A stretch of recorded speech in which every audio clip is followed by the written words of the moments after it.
আসসালামু আলাইকুম, নিয়ে আসছি নতুন একটা ভিডিও। এটা কোনো রেসিপি না বা কিছু না, একটা কাহিনী বলি।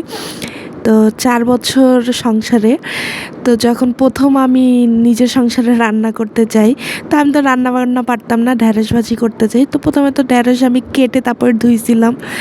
ধোয়ার পর তো দেখি বিজলা বিজলা, আর তো কি করব বুঝতেছিলাম না, ভয়ে কাউকে বলতেছিলামও না যে এই কাহিনী হয়েছে। তো পানি ঝরায় টরায় তারপরে আমি সুন্দর করে যা যেভাবে করা লাগে পেঁয়াজ টেস লাল করে তারপরে ঢ্যাঁড়স দিছি। এখন ঢ্যাঁড়স দেওয়ার পর দেখি পানি উঠছে, তো পানি উঠছে, আমার হচ্ছে ঢ্যাঁড়স সিদ্ধ তো হইতে হবে তাই না, সিদ্ধ না হইলে আমি খাবো কীভাবে। পানি উঠছে, তো ওই পানির ভিতরে আমি আবার এক গাদা পানি দিছি। এখন তো কোনোভাবে পানি কমে না। আর বাসায়ও মানে আমার যা একসাথে যেহেতু রান্না বান্না, তো যার রান্নাও শেষ, শাশুড়িও চলে গেছে।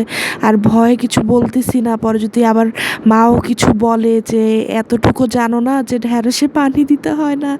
তো যাই হোক, আমি ঢ্যাঁড়সে ওই দিন এমন পানি দিয়েছিলাম, ওই ঢ্যাঁড়সের পানি শুকাইতে শুকাইতে মনে করেন ঢ্যাঁড়সই মানে কেমন যেন হয়ে গেছিল।